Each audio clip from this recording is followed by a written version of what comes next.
ดำเนินรายการโดยพระธรรมกิติเมธีผู้ช่วยเจ้าวาดวัดราชาธิวาสวรวิหาร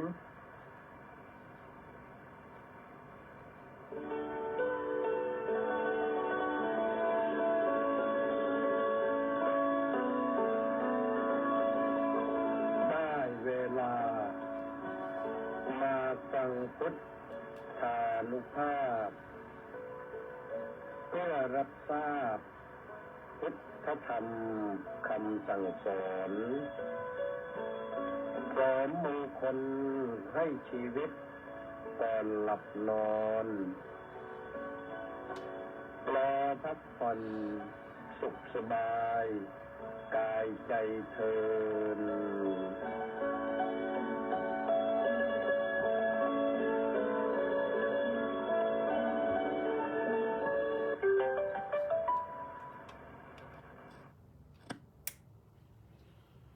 อะระหังสัมมาสัมพุทโธภะคะวาพุทธังภะคะวันตังอภิวาเดมิสวากขาโตภะคะวะตาธัมโมธัมมังนามัสสามิสุปฏิปันโนภะคะวะโตสาวกสังโฆสังฆังนะมามิก็ถวายความนอบน้อมแด่พระรัตนตรัยขอคารวะพระเถรานุเถระขอเจริญสุขเจริญพรท่านสาธุชนทุกท่านได้เวลามารับฟังรายการพุทธานุภาพกับพระธรรมกิตติเมธีซึ่งวันนี้ก็มาพบกันที่วันจันทร์ที่21กรกฎาคมพระพุทธศักราช2568เดือน8แรม11ค่ำก็รายการนี้ก็ออกอากาศทางสถานีวิทยุกองพลที่1รักษาพระองค์คลื่น AM 1350 กิโลเฮิรตซ์วิทยุเสียงธรรมจากชาวพุทธวัดหทัยนเรศ FM 88.25 เมกะเฮิรตซ์วิทยุพระพุทธศาสนาและสังคมวัดศรีทวีนครศรีธรรมราช103.25 เมกะเฮิรตซ์และวัดสามชุกจังหวัดสุพรรณบุรีก็100 เมกะเฮิรตซ์แล้วก็วัดหนองกายจังหวัดเชียงใหม่102และ104.5 เมกะเฮิรตซ์พร้อมด้วย Facebook ไลฟ์ที่กิตติเมธีวันนี้ก็มาพบกันตามปกติ 21:05 นาทีไปถึง 22 นาฬิกาวันนี้ต้องขออนุโมทนาค้างอยู่หลายท่านนะอนุโมทนาท่านอาจารย์ธนวัฒน์ศรีสิริวัฒน์พร้อมด้วย FC 666 คนออนไลน์ก็มาก่อนใครแล้วก็อนุโมทนากับญาติโยมที่ร่วมกองบุญหนุนกองธรรมมาตั้งแต่นางสาวโยมนางสาวปริยาสุวรรณรัตน์50 บาทนี่เมื่อวันที่14นู่นโยมนางสาวสำเนียงจรจรัส50 บาทวันที่14เหมือนกันอนุโมทนาทั้งสองท่านนะคนยอมนางสาวจิราพรขำเกิด40 บาทนี่เมื่อวันที่15อนุโมทนาคนยอมสายชนสายทองร่วมกองบุญหนุนกองธรรมมา90 บาทนี่โอนมาเมื่อวันที่18อนุโมทนาสาธุ แล้วคุณโยมนางสาวสำเนียงจรจรัสโอนร่วมกองบุญหนุนกองธรรมมาอีก50 บาทเมื่อวันวานที่20นะอนุโมทนาสาธุรวมกับเมื่อวันที่14ก็เป็น100 บาทนะคุณโยมนางสาวโสภาชนะศรีโอนมาร่วมกองบุญหนุนกองธรรม50 บาทเมื่อเช้าวันนี้นะ10:11 นาทีอนุโมทนาสาธุแล้วมา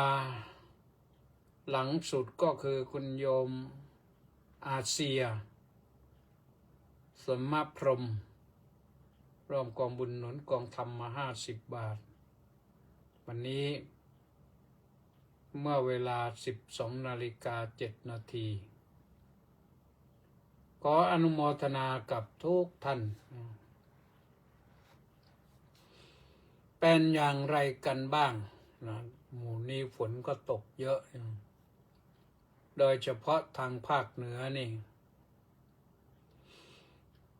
ชุ่มฉ่ำแล้วก็เจิ่งนองทั้งเชียงรายทั้งเชียงใหม่ทั้งแพร่ทั้งน่านทั้งแถวอุตรดิตถ์แถวนั้นรวมทั้งคงไปถึงแม่ฮ่องสอนด้วยฝนเยอะปีนี้นะก็เข้าพรรษาและเข้าฤดูฝนนะกรุงเทพก็มีกรุงเทพก็ฝนปล่อยๆแต่ไม่หนักภาคใต้ก็ฟังข่าวทางกรมอุตุนิยมวิทยาที่เขาออกอากาศทางสถานีวิทยุแห่งประเทศไทยเขาก็ว่าฝนก็มีเหมือนกันแล้วก็ลมก็แรงโดยเฉพาะฝั่งอันดามันเนี่ยคลื่นสูงมาก3 เมตรถึง4 เมตรหรือ4 เมตรกว่าเข้าไปอีกถือว่าลมแรงคลื่นแรงฝั่งตะวันออกนี่ไม่เท่าไหร่2 เมตร 3 เมตรคลื่นเนี่ยแต่ฝั่งตะวันตกนี่คลื่นหนักเขาประกาศขอให้เรือเล็กงดออกจากฝั่งเลยก็ทำตามนะโยมปลอดภัยไว้ก่อนให้โอกาสฝนให้โอกาสลมได้มาพัดให้เย็นชุ่มฉ่ำทั้งลมทั้งฝนเนี่ยนะเนื่องจากว่าก่อนมันก็ร้อนอยู่ตรงนี้ญาติโยมก็ร้อนพระก็ร้อนนะพระไม่ร้อนทั่วไปหรอกพระไม่ร้อนทั่วไปเพราะเห็นสภาพความเป็นจริงอยากจะบอกญาติโยมว่าก็อย่าร้อนก็แล้วกันอะไรมันจะเกิดขึ้นมาก็เกิดมันเกิดแล้วก็ถือว่าเกิดแล้วที่จบไปแล้วก็มีที่ยังไม่จบก็มีก็ขอให้จบนะจบแล้วจะดีกว่าจะได้ไม่ร้อนนักสังคมร้อนตอนนี้อาตมายกพระบาลีมาข้อหนึ่งวันนี้ที่มาให้ญาติโยมได้ฟังกันก็คือจิตตังคุตตังสุขาวะหังจิตที่ได้รับการคุ้มครองแล้วนำสุขมาให้อันนี้ว่าด้วยเรื่องจิตนะแต่ว่าจิตที่ได้รับการคุ้มครองคือทำไมคุ้มครองเนี่ยจิตนี้มันไหลไปตามกระแสต่างๆซึ่งวันก่อนก็บอกแล้วว่า ยานิโสตานิโลกัสสมิงสติเตสังนิวารนังกระแสทั้งหลายมันไหลทะลักไปในโลกโลกัสสมิงนี่สติเตสังนิวารนังเราต้องใช้สติกั้นกระแสไว้โสตานังสังวรังพรูมิพระตถาคตเจ้าตรัสว่าสติคือความสำรวมระวังย่อมกั้นกระแสทั้งหลายทั้งปวงได้ปัญญาเยเตปฏิยเรใช้ปัญญาเมื่อกั้นได้แล้วก็ใช้ปัญญาเราจะใช้ทางไหนเหมือนเรากั้นน้ำมันกั้นกระแสน้ำกั้นกระแสน้ำต้องการจะเอาน้ำใช้เนี่ยทำโอ่งทำไหไว้ก็รองน้ำไว้เต็มโอ่งถ้าน้ำทะลักมาก็ต้องการก็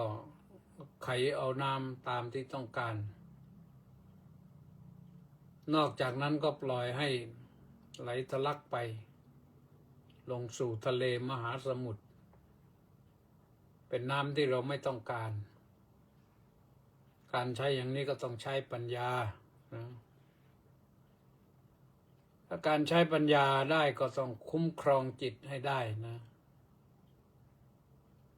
ต้องคุ้มครองจิตให้ได้ทำจิตให้นิ่งอย่าไปตื่นตระหนกตกใจว่าเห็นน้ำมาเห็นกระแสน้ำมาแล้วโอ้ยตกใจกระแสลมมาก็ตกใจกระแสฝนมาก็ตกใจอย่างนี้เราไม่มีเวลาที่จะมากั้นกระแสได้หรอกมันก็ทำให้เราหนักนะเราคุ้มครองจิตนี่คุ้มครองไม่ให้จิตฟุ้งไปตามสิ่งที่เราเห็นอย่างเราเห็นนี่เห็นหมดอะเห็นสิ่งที่ชั่วก็มีเห็นสิ่งที่ดีก็มีสิ่งที่ชั่วมันก็มีเยอะคนฆ่าสัตว์คนลักทรัพย์คนประพฤติผิดในกามคนกล่าวเท็จคนเสพสิ่งมึนเมาให้โทษอันนั้นเราก็เห็นอยู่ก็เราก็อย่ามาเอามาทำคนที่เขาสัมมาอาชีพสุจริตตั้งตนดีทำมาหากินขยันหมั่นเพียรก็มีอยู่เยอะแยะเราเห็นแล้วต้องเอาแบบอย่างคนที่ศึกษาเล่าเรียนจบชั้นนั้นชั้นนี้แล้วก็ต้องเอาอย่างนะเดี๋ยวนี้นี่การศึกษาเล่าเรียนนี่ไม่ต้องเอาชั้นก็ได้อายุเท่าไหร่ก็เรียนได้เรียนจากไหนอะเรียนจากวิทยุเรียนจากโทรทัศน์เรียนจากเฟซเรียนจากไลน์เรียนจากTikTok เรียนจาก Instagram เรียนจาก YouTube ได้เยอะเลยอย่างเรียนกรรมฐานเนี่ยเปิด YouTube ดูต้องการจะฟังธรรมะของท่านผู้ใดจะศึกษาเรียนรู้ของท่านธรรมของท่านผู้ใดก็พิมพ์ชื่อลงไป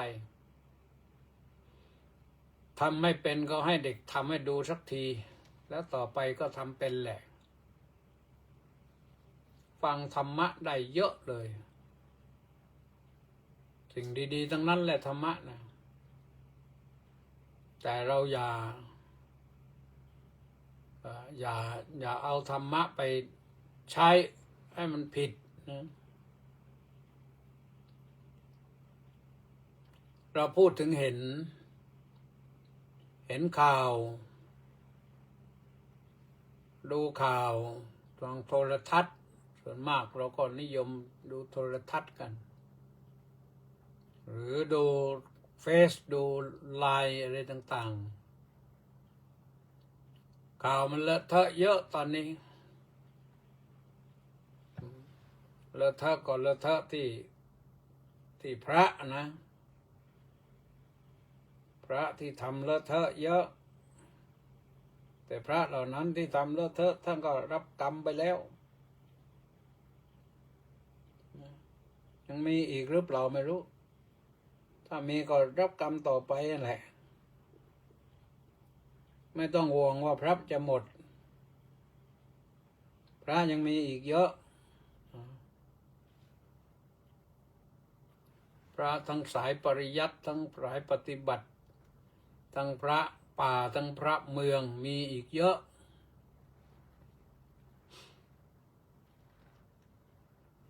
ที่เจอปัญหาก็คนพบเจอว่าทำอะไรไม่ถูกต้องนี่ก็ยังไม่ถึง100 รูปเลยพระตั้ง2-3 แสนรูปนี่เพราะฉะนั้นยังมีพระให้กราบให้ไหว้ยังมีพระให้ทำบุญอีกเยอะแล้วถ้าท่านเหล่านั้นทำไม่ถูกจริงไม่ดีจริงก็ไหว้ทำไมล่ะเหมือนกับเราหาปลามาหรือว่าซื้อปลามาไว้เพื่อจะทำกับข้าวแต่ว่ามาวางไว้เผลอไปไม่ได้ใส่ตู้เย็นลืมผลสุดท้ายปลามันก็เน่าก็เหม็นก็ทิ้งอยู่เอาแต่ปลาที่ดีๆนี่มาทำกับข้าวมันจะไม่มีเชื้อโรคไม่มีอะไรจะทำกับข้าวก็รสชาติก็ดีเพราะฉะนั้นเรายังเห็นพระยังเห็นผู้ห่มจีวรที่น่ากราบน่าไหว้มีเยอะเลยที่เป็นสุปฏิปันโนผู้ปฏิบัติดีเนี่ยอุชุปฏิปันโนเป็นผู้ปฏิบัติตรงญายปฏิปันโนเป็นผู้ปฏิบัติตามธรรมสามีจิปฏิปันโนเป็นผู้ปฏิบัติเหมาะสมแก่พระธรรมวินัยนะสามีจิปฏิปันโนไม่ใช่ว่าพระปฏิบัติตัวเป็นสามีนะก็มีเยอะนะมีสามีจินี่ก็แปลว่าปฏิบัติอันสมควร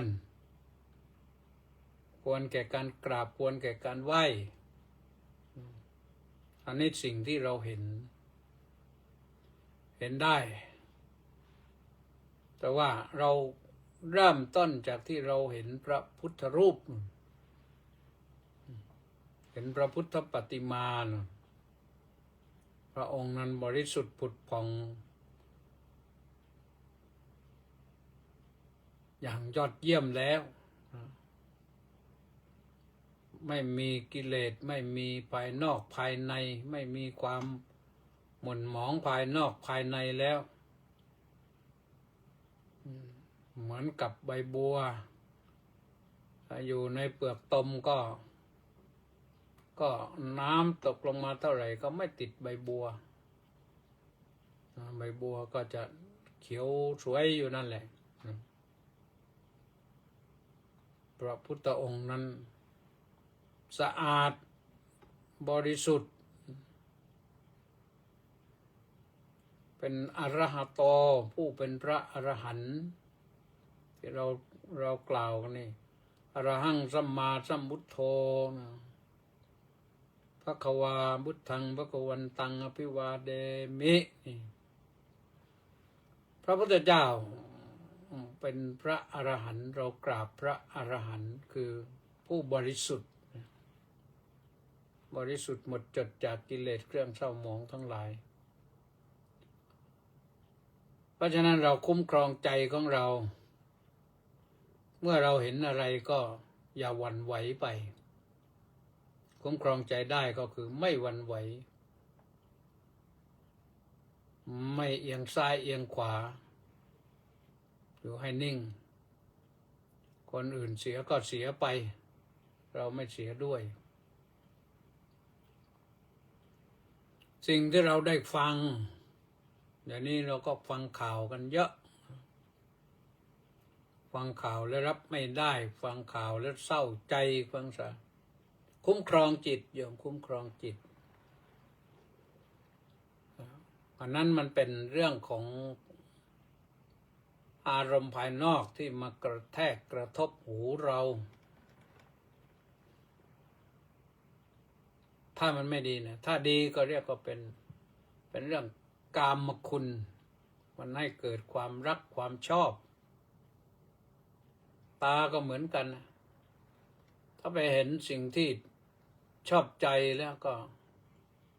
จิตฟุ้งซ่านไปกับสิ่งที่สวยที่พอใจสิ่งที่ได้ยินถ้าเสียงไพเราะแม้แต่เสียงเขาชื่นชมถ้าเราตื่นเต้นดีใจก็ไม่ดีนะต้องคุมจิตได้ถ้าได้ยินเสียงไม่ดีเนี่ยข่าวที่มันไม่เป็นมงคลนะข่าวที่เป็นอัปมงคลเราไม่ฟังก็ได้เลิกฟังก็ได้เพราะว่าถ้าเราฟังแล้วมันเกิดความรู้สึกวิปริตผิดเพี้ยนไปควบคุมจิตไม่ได้ควบคุมจิตไม่ได้เราก็ไม่มีความสุขนะถ้าควบคุมจิตได้เราก็มีความสุขมันว่าจิตตังดันจินตังคุตตังสุขาวะหั่งจิตที่คุ้มครองได้ดีแล้วนำความสุขมาให้เราต้องคุ้มครองจิตไว้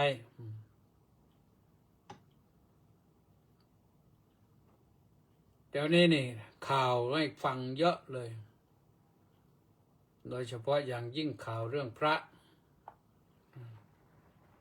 ญาติโยมนี่บางท่านบางคนหมดเลยหมดศรัทธาเลยไม่ต้องทำบุญแล้วหมดศรัทธาแล้วไม่ใช่โยมไม่ทำบุญโยมก็ไม่ได้บุญเพราะบุญมันเป็นของผู้ทำเราผู้ทำบุญเราก็ได้บุญเราทำบุญอะไรเราก็ได้บุญนั้นแหละแต่พอได้มาแล้วนี่บุญนี่มันเหมือนลักษณะคล้ายกับเงินบุญในลักษณะคล้ายกับเงินคือเงินนั้นถ้าเรามีไว้เป็นกอบเป็นกำเป็นกองมีเงินมากนะเราต้องการอะไรก็เราใช้เงินซื้อได้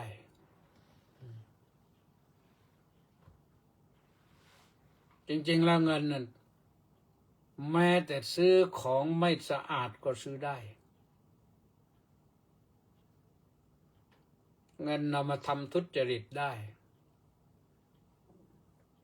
แต่บุญนี่ไม่เอาไปทำทุจริตแน่ไม่เอาไปแลกกับของไม่สะอาดแน่คือไม่ต้องแลกบุญเป็นของใครของมันแล้วก็ใช้จ่ายบุญนี่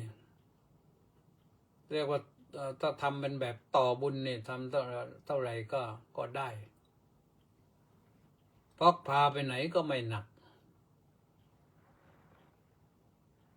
พาไปที่ไหนก็ปลอดภัยไม่เหมือนพกเงินนะพกเงินบางทีอาจจะเสี่ยงอาจจะโดนปล้นอาจจะโดนทำร้ายแต่บุญนี่พกไปเท่าไหร่ก็พกบุญไปเท่าไหร่ก็ได้ดีเท่านั้นแหละ ลอดภัยเท่านั้นมีบุญมากก็ปลอดภัยมาก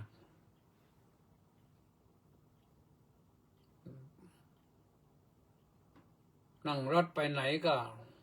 ปลอดภัยรถตกคูตกร่องเราก็ไม่เจ็บแต่เราจะไม่ไปคันที่มันวิ่งไปอย่างนั้นหรอกรถคัน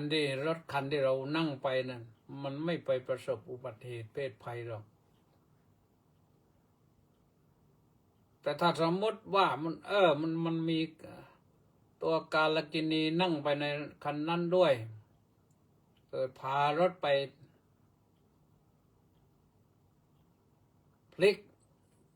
ลงข้างทางไปชนอะไรไม่รู้เราก็ปลอดภัยนั่งรถนั่งเรือก็ปลอดภัยแม้นั่งเครื่องบินก็ยังปลอดภัยคนมีบุญนี่รอดเคยมีในบ้านเราก็เคยมีนะคือคนที่โดยสารเครื่องบินตกรอดตายก็มีเพราะนั้นก็เรื่องของบุญนะเพราะฉะนั้นเราต้องคุ้มครองจิตของเราให้อยู่กับบุญอยู่กับคุณงามความดีให้อยู่กับสิ่งที่เป็นมงคลชีวิตให้จิตของเรา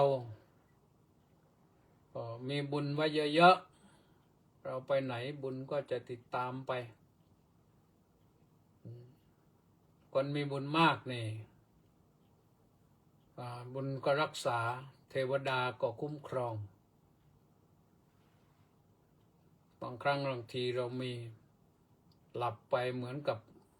ถ้าฝันก็ไม่ฝันร้ายคนมีบุญมากเนี่ยมีแต่ฝันดีๆตื่นขึ้นมาก็สดชื่นรื่นใจได้เห็นนิมิตที่มันดีๆเพราะนั้นคุ้มครองจิตโยมถ้าจะได้ฟังก็ไม่ได้ฟังเสียงพวกผีพวกเปรตไม่ต้องไปฟังเสียงที่เป็นอัปมงคลแต่มีเสียงที่เป็นมงคลมาให้ฟังเพราะฉะนั้นเราต้องคุ้มครองจิตได้ก็ทำให้เราได้เห็นได้ยินก็มีแต่จะสุขสบายได้กลิ่นคนมีบุญนี่ก็จะพบแต่กลิ่นหอมประสาทรับกลิ่นก็สดใสดีไม่เป็นประสาทจมูกเสียได้กลิ่นหอมก็พาไปในที่หอมได้ตลอดนะ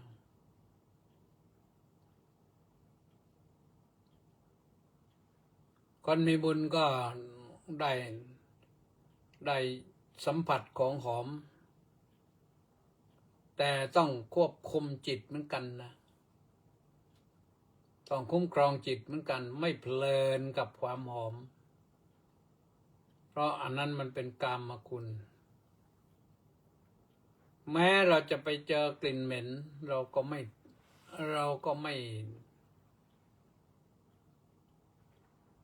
ไปทุกข์ทรมานหาช่องทางเห็นทางออกได้ลิ้มชิมรสลิ้มชิมรสนี่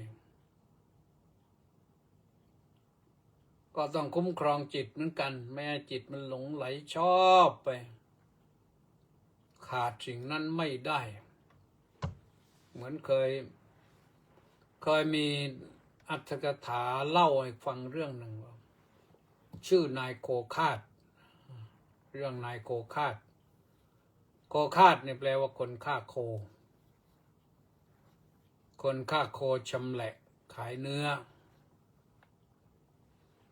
ทีนี้ตัวแกเองนี่ก็ต้องมีเนื้อกินทุกวัน ชำแหละโคแล้วโคก็คือวัวนั่นแหละนะโยมนะก็ชำแหละก็พาไปขายอาตมาภาพเองก็เคยเห็นนะสมัยเด็กๆนี่เขาฆ่าวัวฆ่าควายฆ่าหมูเนี่ยแล้วก็ชำแหละเป็นชิ้นละ1 กิโลชิ้นละ1 กิโลแล้วก็ร้อยเชือกแล้วก็หาบไปขายกิโลละเท่าไหร่มีสมัยหนึ่งที่สมัยนั้นถูกหมูนี่ถูกมากเลยสมัยที่ท่านนายกสัญญาธรรมศักดิ์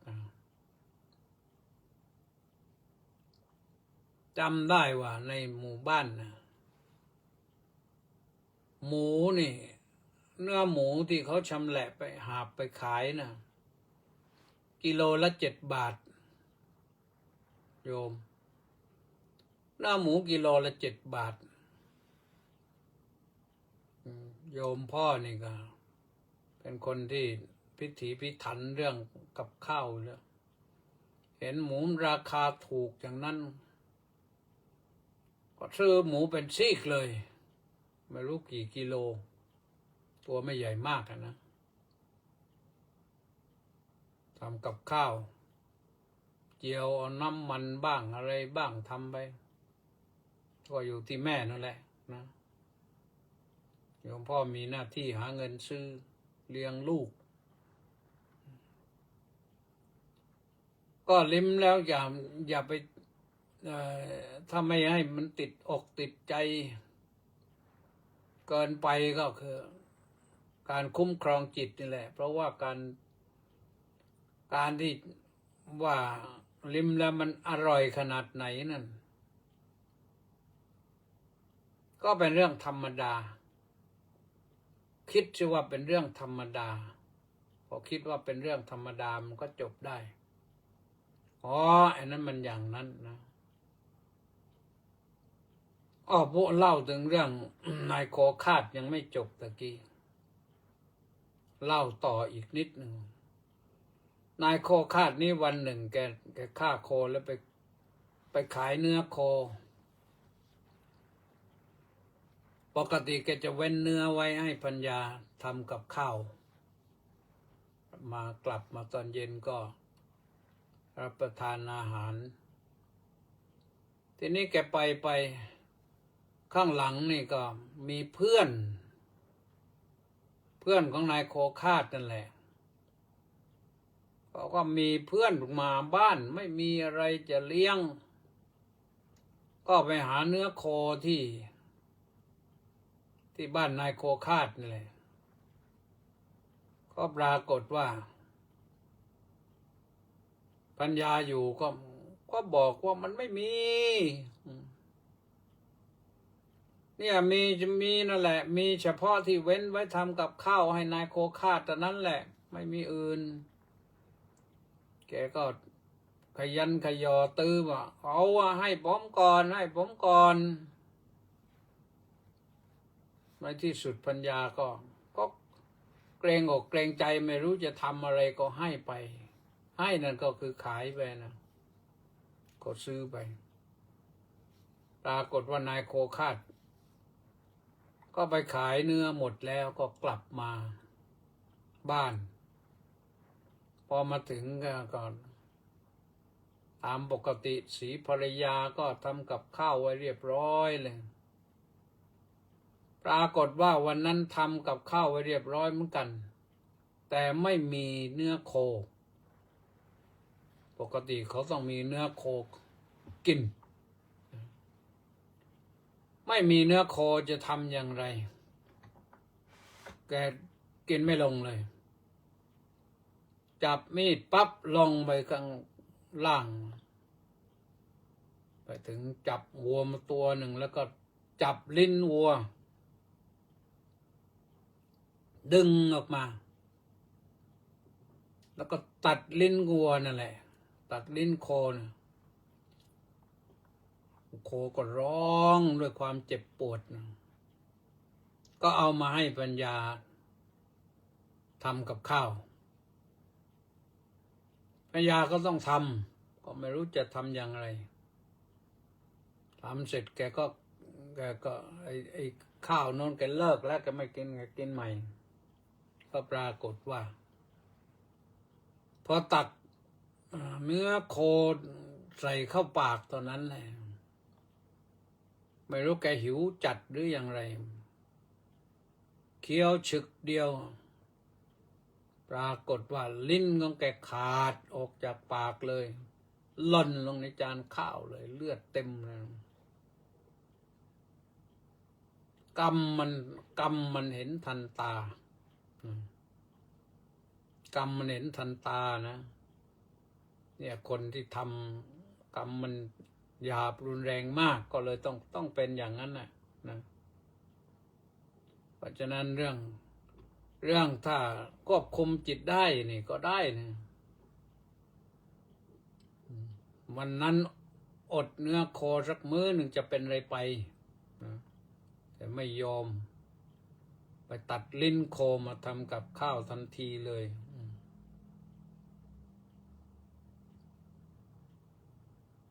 เพราะฉะนั้นเราอย่าไปตามใจใจนะอย่าคุ้มครองไว้ได้ฝึกฝนให้ได้เจออะไรก็ต้องรับได้นะในเวลาที่เราได้สัมผัสศีรษะสัมผัสกายสัมผัสหน้าสัมผัสมือเท้าสัมผัสอะไรนะที่เราชอบใจแล้วมันจะติดโยมติดอกติดใจแต่ถ้าเราไม่ชอบเราก็จะเกลียดจะชังนี่ก็เป็นอย่างนี้นะเพราะฉะนั้นต้องระมัดระวังเรื่องจิตนะถ้าไม่สามารถควบคุมจิตได้เนี่ยเราจะหาความสุขที่สุขเย็นไม่ได้ในชีวิตนะพระพุทธเจ้าทรงแนะนำให้เราคุ้มครองจิตการคุ้มครองจิตนี่ก็คือการให้ปิดตาปิดหูปิดจมูกนี่แหละแล้วก็พอไม่เห็นก็คุ้มครองจิตได้ระดับหนึ่งนะไม่ได้ยินก็คุ้มครองจิตได้ระดับหนึ่งไม่ได้กลิ่นก็คุ้มครองจิตได้ระดับหนึ่งไม่ได้ลิ้มรสก็คุ้มครองจิตได้ระดับหนึ่งไม่ได้สัมผัสเย็นร้อนอ่อนแข็งก็คุ้มครองได้ระดับหนึ่งถ้าเราคุ้มครองได้หมดจิตของเราก็จะอยู่ด้วยความสงบจิตของเราจะไม่ฟุ้งซ่านจิตของเราจะไม่วอกแวกจิตของเราก็จะไม่คิดมาเรื่อยเปื่อยไปให้มันหาความทุกข์มาใส่ตัวต้องดูแลจิตสำคัญมากๆ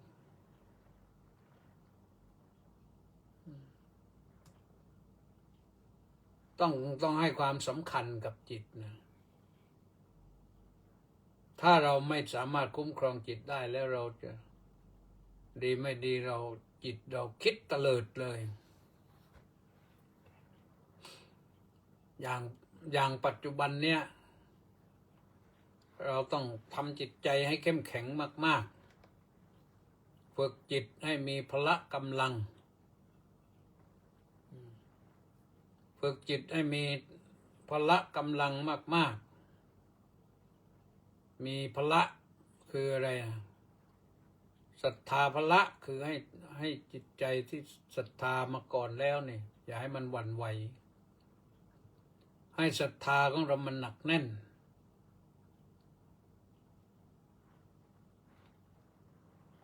ไม่วอกแวกไม่ซัดสายไม่ไปอื่นศรัทธาในพระรัตนตรัยอย่างเดียวแล้วก็เราก็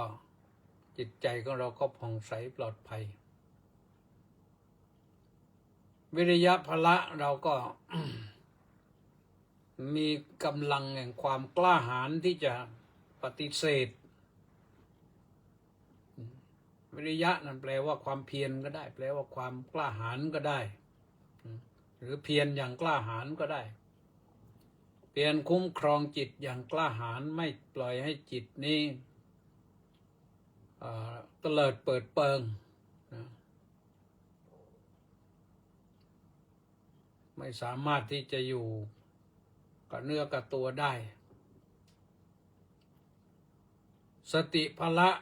ต้องมีสติตั้งสติให้ดีให้หนักแน่นให้มั่นคงระลึกรู้สติแปลว่าระลึกรู้มันเกิดอะไรขึ้นมันเพราะอะไรปัญหาต่างๆนั้นไม่ใช่มันเกิดได้เฉพาะในยุคนี้อดีตการมันก็เคยมีกันมาแล้วอนาคตมันก็ต้องมีแล้วก็มีผู้ที่จะมาช่วยแก้ไขสถานการณ์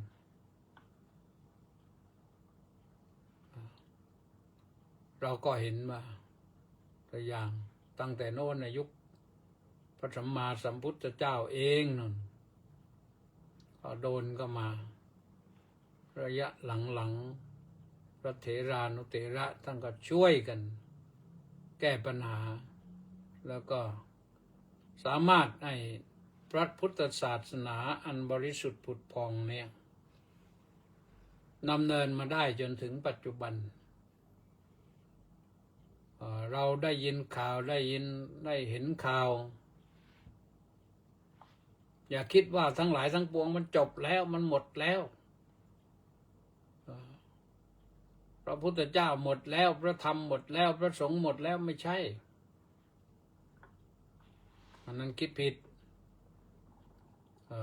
คุ้มครองจิตแล้วก็คิดใหม่ได้นะมันก็ทำให้เราได้สิ่งที่จะดีกว่าปล่อยจิตไปตามกระแสที่มันไม่ดีกระแสดีก็ไปได้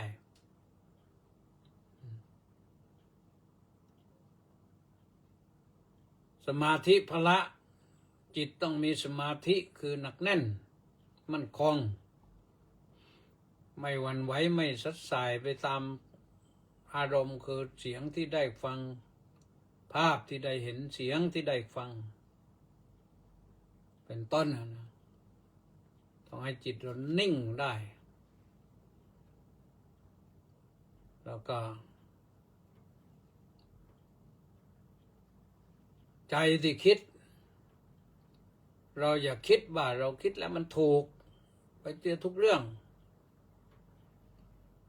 ให้ตัวสมาธิเป็นช่วยเป็นเครื่องมือ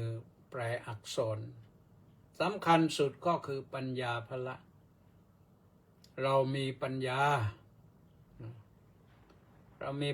พอที่จะแยกแยะ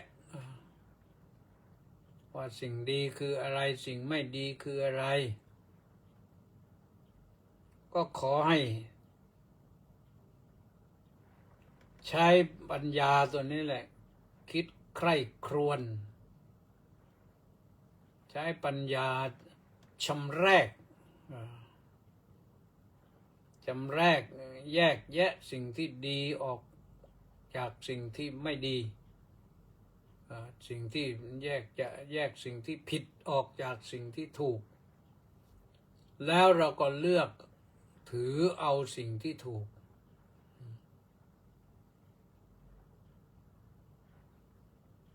อย่าไปคิดอะไรว่าได้ยินได้ข่าวมาเขาว่ากันมาอย่างเนี้ยมาปรัมปรายะพระพุทธเจ้าบอกว่าเขาว่ากันมาอย่างเนี้ยก็อย่าเพิ่งเชื่อนะถ้าถึงเชื่อแล้ว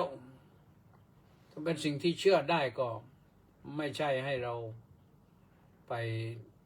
ประสบพบความเสียหายไม่ให้ศรัทธาของเรามันหล่นหายไปให้ศรัทธาของเรายังอยู่ให้ศรัทธาของเรามั่นคงให้ศรัทธาของเราแน่วแน่ถูกต้อง พระรัตนตรัยเป็นสิ่งสูงสุดนะเป็นแก้ววิเศษแก้วเจรไนยแก้วพิเศษหล่นไม่แตกอย่าให้หล่นและแตกนะเพราะฉะนั้นก็ขอฝากไว้นะสิ่งที่ทำได้ดีที่สุดก็คือการสงบจิตนั่นแหละโยมใช้สมาธินั่งสงบจิตสงบใจภาวนาพร้อมด้วยปัญญาอยู่คู่เคียงแล้วก็มีสติอยู่คู่เคียงเราก็จะไม่หลงไหลไปตามสิ่งที่เราชอบหรือไม่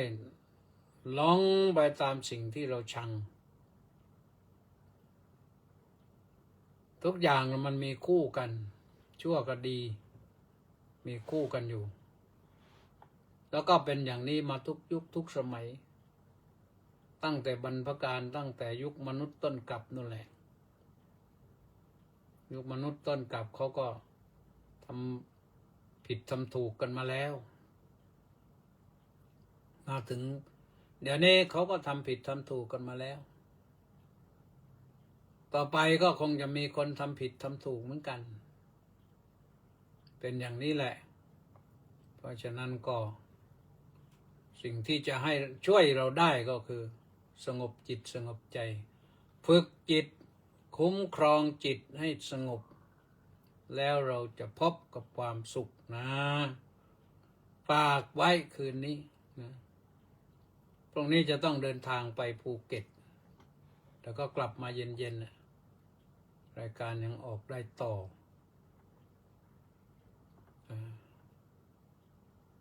เพราะฉะนั้นก็ญาติโยมสาธุชนฟังแล้วก็เห็นว่ามีสาระมีประโยชน์ก็แชร์ให้เพื่อนบ้างนะแชร์ให้เพื่อนบ้างให้เพื่อนพ้องน้องพี่ได้รับฟังบ้างก็จะได้สุขกายสุขใจในธรรมะบ้างนะแชร์นอกจากแชร์แล้วก็อาจจะไม่ต้องกดอื่นนะกดไลค์นี่ก็เห็นกดขึ้นมาเยอะนะกดก็ได้นะกดไลค์กดแชร์เอาให้มันได้สักอย่างในขณะเดียวกันญาติโยมจะร่วมกองบุญหนุนกองธรรมก็ได้นะเท่าไรก็ได้นะอยู่ที่ใจเราเป็นบุญถ้าใจเราเป็นบุญแล้วก็เป็นบุญละโยมได้บุญแต่แน่นอนแหละยืนยันว่าเราทำน้อยจะให้ได้บุญมากกว่าคนทำมากมันก็ไม่ได้คนทำมากเขาก็ได้มากอันนี้อย่าไปมองว่าคนทำมากแต่อย่างนั้นอย่างนี้ไม่ใช่ทำมากด้วยใจบริสุทธิ์ด้วยศรัทธาบริสุทธิ์นะกับคนทำบุญน้อยด้วยใจบริสุทธิ์นี่ก็เขามากกว่าเขาก็ได้มากกว่าเขาลงทุนมากเขาก็ได้มากธรรมดาเหมือนกับลงทุนทำธุรกิจอะไรต่างๆนั่นแหละเขาลงทุนใหญ่เขาก็ได้เงินกำไรมากบางทีก็ได้ชิ้นละนิดชิ้นละหน่อยชิ้นละสตางค์2 สตางค์แต่เขาขายเป็นล้านชิ้นมันก็หลายสตางค์มันก็เพิ่มเงินนะมันกำไรมันก็เพิ่มขึ้นธรรมดาจะให้เขาได้กำไรวันละบาทมันก็เป็นไปไม่ได้นะก็ขอฝากกันไว้นะวันนี้ก็แจ้งนะร่วมกองบุญหนุนกองธรรมก็ได้นะธนาคารกรุงไทยโยมจำได้แล้วยังเลขที่070 026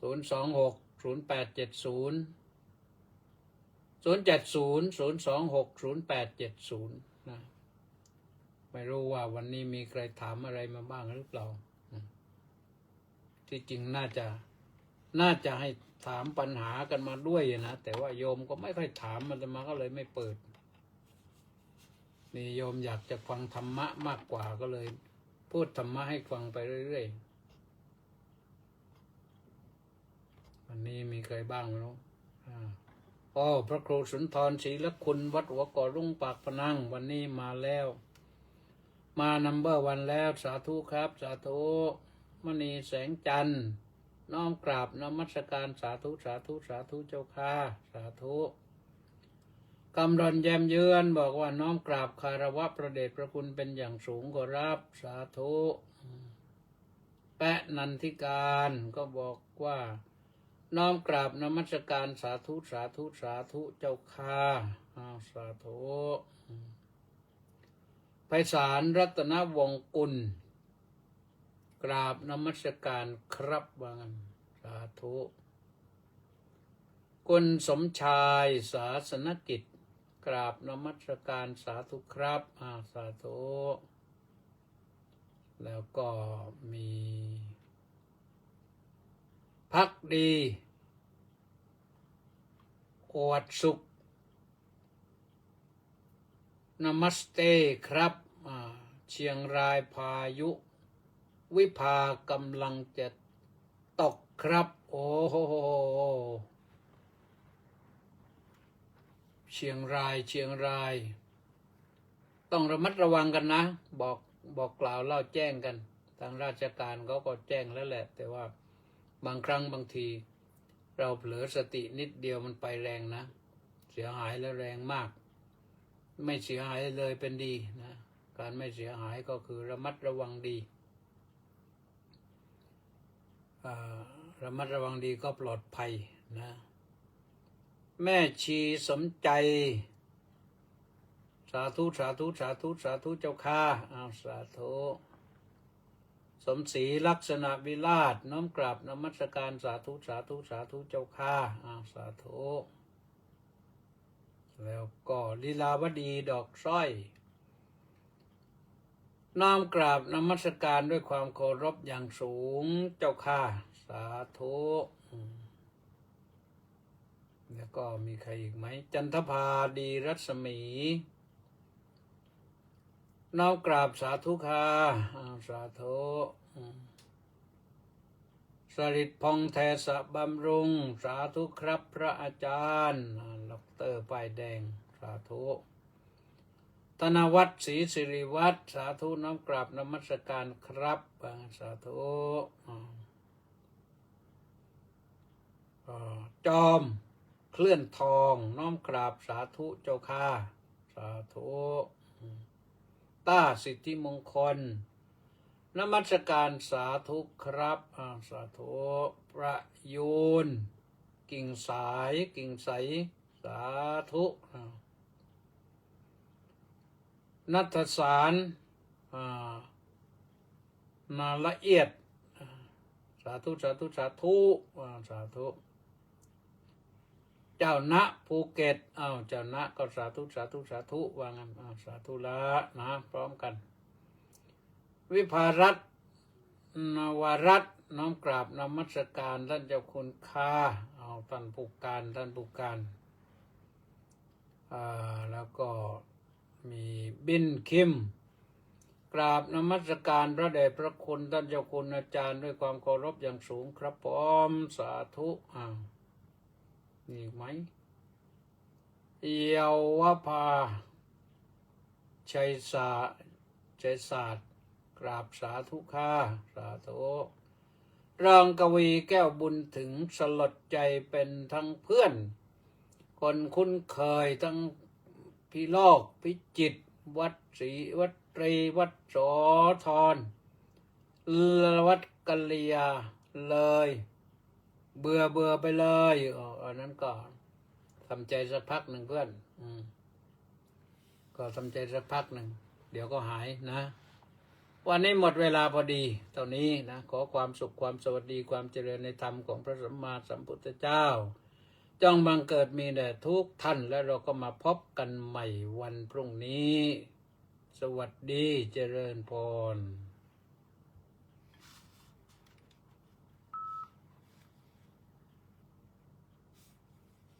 อ้าวต้าสิทธิมงคลเพิ่งมาถึง โอเค